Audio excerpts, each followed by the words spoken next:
Allah ka san ba na gudu bar abokin gaba. Ni ko sun ce ka shigo. Aba, ai gwara dai a yi ta faka-faka, saboda kin ga farauta muke so, ko ba haka ba. Saboda kin ga a farautan ma jiya ni sai da na kama kura fa. Kura baby. Kura mana mu da muke kama zakuna, jimina, giwaye, Allah na tuba.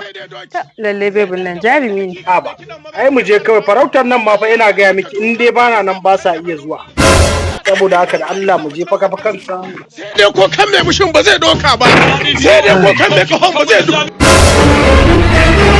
Haba baby ai baya cizo ai. Aba da Allah baby bi ta billahi. Haka muka yi da ke?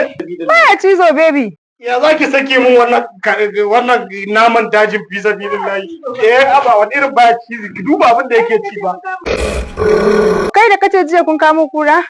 Aba shi kenan mutum da Allah ba zai wasa da ke ba fi sabilillahi. Ni ko wasa nake wallahi. Ko soro ban taba kashewa ba fi sabilillahi. Dan Allah ki bude min da fitin Allah.